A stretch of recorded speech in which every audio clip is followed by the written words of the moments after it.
Assalamualaikum warahmatullahi wabarakatuh. Selamat pagi anak-anak, gimana kabarnya? Semoga kalian sehat-sehat selalu ya. Untuk hari ini Bapak akan menjelaskan materi tentang keseimbangan dan pelestarian sumber daya alam. Sekarang coba kalian buka buku paket D halaman 6 sampai 9. Hutan merupakan salah satu sumber daya alam yang banyak dimanfaatkan oleh manusia. Jika sumber daya alam diambil terus-menerus, maka lama-kelamaan tentu akan habis. Oleh karena itu, kita harus melestarikan setiap sumber daya alam dengan baik. Di sini ada macam-macam pelestarian sumber daya alam. Yang pertama, ada air. Yang kedua, ada tanah. Yang ketiga, ada tumbuhan. Yang keempat, ada hewan. Dan yang terakhir atau yang kelima, ada barang tambang. Sekarang kita masuk yang pertama dulu ya. Yang pertama itu ada pelestarian sumber daya air.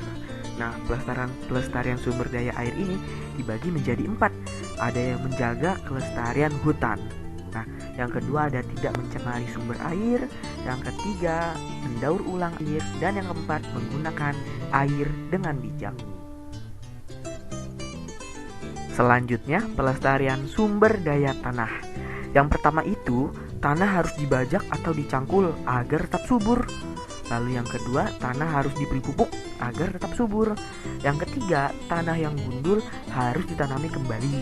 Nah, yang keempat, pada lahan yang miring dibuat terasering untuk mencegah erosi. Kalau kalian tidak tahu terasering itu apa, terasering itu seperti gambar yang ada di bawah, yang pegunungan yang ada sawah-sawahnya bertingkat. Itu namanya terasering. Lalu yang kelima, melakukan penanaman sistem tumpang sari, yaitu menanam lahan pertanian dengan berbagai tanaman dalam waktu yang bersamaan atau di lahan yang sama. Lalu selanjutnya ada sumber daya tumbuhan. Yang pertama, ada menjaga kelestarian hutan. Hutan merupakan tempat hidup berbagai jenis tumbuhan dan hewan. Kelestarian berbagai jenis tumbuhan dan hewan di hutan dapat terjaga jika kelestarian hutan terjaga. Nah, lalu yang kedua itu membuat kawasan pelestarian tumbuhan.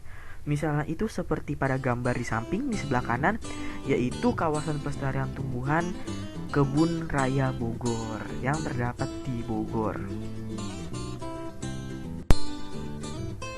Lalu selanjutnya ada pelestarian sumber daya hewan. Yang pertama, membuat kawasan pelestarian hewan. Misalnya seperti Taman Nasional Pulau Komodo di Nusa Tenggara Timur untuk melindungi hewan langka yaitu komodo. Lalu yang kedua atau di gambar bawahnya ada Taman Nasional Ujung Kulon yang terletak di Banten. Nah, tempat itu melindungi badak bercula 1. Nah, lalu contoh yang ketiga ada Taman Nasional Tanjung Puting di daerah Kalimantan Tengah melindungi orang hutan. Nah, selanjutnya pelestarian sumber hewan yang kedua yaitu tidak menangkap atau memelihara dan memperjualbelikan hewan. Nah, kita lihat gambar di sebelah kanan. Di sini ada pemburu liar yang menangkap orang hutan untuk dijual. Itu tidak baik ya anak-anak, jangan dicontoh. Lalu selanjutnya ada pelestarian sumber daya tambang. Barang tambang diperoleh dengan cara ditambang. Barang tambang itu ada 2 jenis, yaitu barang tambang logam dan barang tambang non-logam. Contoh barang tambang logam adalah emas, perak, tembaga, aluminium, nikel, besi, dan baja. Contoh barang tambang non-logam adalah batu bara, minyak bumi, dan gas alam. Barang tambang tidak dapat diperbaharui lagi seperti tumbuhan dan hewan. Oleh karena itu perlu dilakukan beberapa hal agar ketersediaan barang tambang dapat terjaga. Yang pertama, menghemat penggunaan bahan bakar, yaitu bisa dengan cara kita naik transportasi umum, tidak naik kendaraan pribadi kalau kita pergi-pergi sendiri atau mungkin dekat. Nah, lalu cara yang kedua itu kita mendaur ulang logam yang sudah tidak terpakai.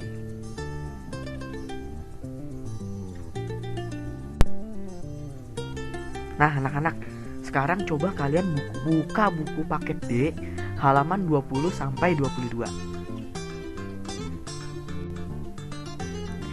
Sekarang kita memasuki materi baru, yaitu pencemaran lingkungan. Pencemaran atau pencemaran lingkungan adalah masuknya benda-benda berbahaya ke dalam lingkungan sehingga menjadi tidak sehat.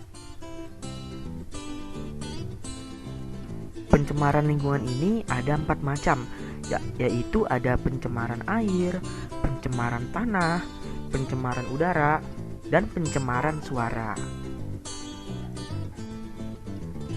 Sekarang Bapak menjelaskan pencemaran air dulu ya anak-anak.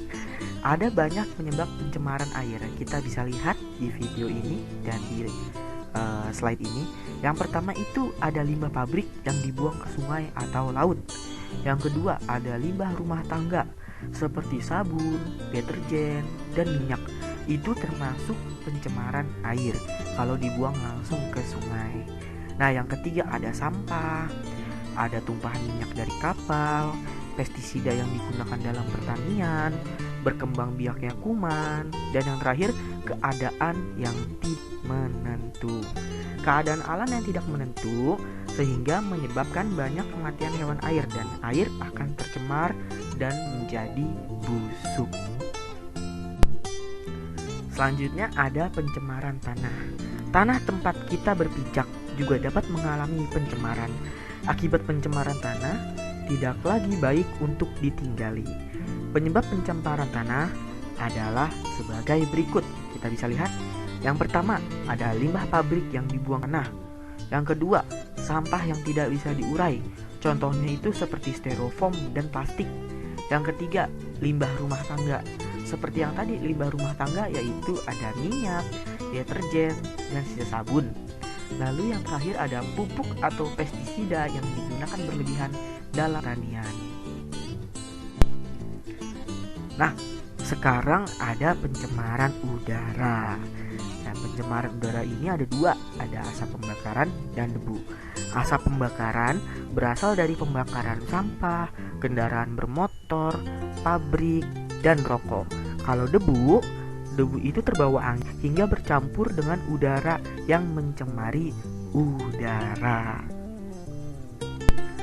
Lalu yang terakhir ada pencemaran suara.